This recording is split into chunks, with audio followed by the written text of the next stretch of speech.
중국 3대 의술의 신이. 중국의 역사 속에서 편작, 화타, 그리고 동봉은 의술의 신으로 높이 평가받는 인물들이다. 이들은 단순히 의술에 뛰어난 기술을 가진 것이 아니라 그들의 인품과 사회에 대한 공헌 또한 고세에 큰 영향을 끼쳤다. 동봉은 특히 환자들로부터 돈이나 물품을 받지 않고 대신 살구나무를 심으라고 권했다고 알려져 있다. 이는 중증 환자는 5그루, 병증 환자는 1그루를 심게 함으로써 자신의 집 주변을 울창한 살구나무 숲으로 만들었다. 이 숲에서 자란 살구는 신비로운 효험을 보였고 많은 사람들이 이 살구를 구입해갔다고 한다. 동봉은 이 살구를 판 돈으로 의원을 운영하며 가난한 환자들에게는 치료비를 받지 않았다고 전해진다. 이러한 이야기는 행림이라는 단어의 유래가 되었으며 이는 의사의 숲이라는 의미를 담고 있다. 이야기 속에서 동봉의 행림 정신은 오늘날에도 의료계에 큰 영향을 미치고 있다. 특히 한국에서는 의료인들이 집단 행동을 하며 자신들의 이익을 주장하는 경우가 있지만 동봉과 같은 의사들의 정신세계로 돌아가 의사의 본업에 충실하고 사회에 대한 기여와 윤리성을 중시하는 자세가 더욱 필요하다는 목소리가 있다. 이러한 행림 정신의 회복은 의사들이 사회에서 받는 존경과 신뢰를 높이는 데 중요한 역할을 할 것으로 보인다. 또 3대 신의의 이야기는 단지 고대 중국의 의학 지식이 뛰어났음을 넘어서 인간에 대한 깊은 애정과 사회적 책임감을 의미한다. 이들의 이야기는 시대를 넘어 의사들에게 중요한 영감을 제공하며 특히 현대에도 그 정신을 이어받아 환자를 대하는 의사들의 자세에 영향을 미친다는 점에서 큰 가치가 있다.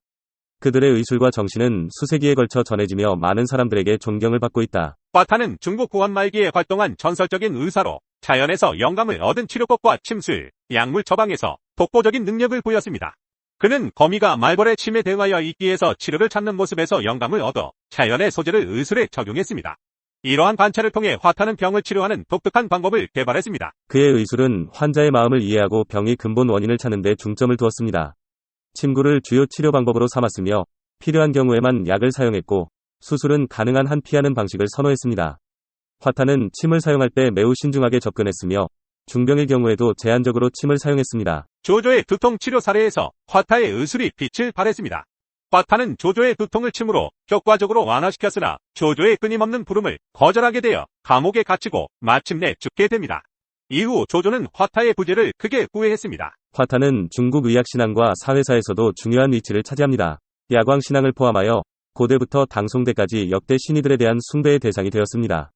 특히 중국 전국에 분포하는 야광묘는 그의 의술과 정신을 기리는 곳으로 주로 그가 탄생하거나 의료활동을 벌인 지역에 건립되었습니다. 이렇게 화타의 이야기는 단순한 치료법을 넘어서 인간에 대한 깊은 이해와 자연과의 조화를 중시하는 동양의학의 정신을 보여주며 그의 유산은 오늘날에도 많은 이들에게 영감을 주고 있습니다. 편작은 중국 전국시대에 살았던 전설적인 의학자로 그의 의술에 대한 여러 이야기가 전해져 내려옵니다. 편작과 그의 형제들은 모두 의학에 능통했지만 편작은 스스로를 가장 실력이 부족하다고 겸손하게 말했습니다. 큰 형이 병이 생기기 전에 예방하는 치료를 하여 병을 미리 차단했고 둘째 형은 병의 초기 단계에서 치료하여 사람들이 병이 컸다고 생각하지 않았기 때문에 두 형은 그다지 유명하지 않았습니다. 반면 편작은 병이 심각한 단계에 이르러야 치료를 했고 때로는 수술이 필요할 정도였기 때문에 사람들은 그의 의술을 높이 평가했습니다.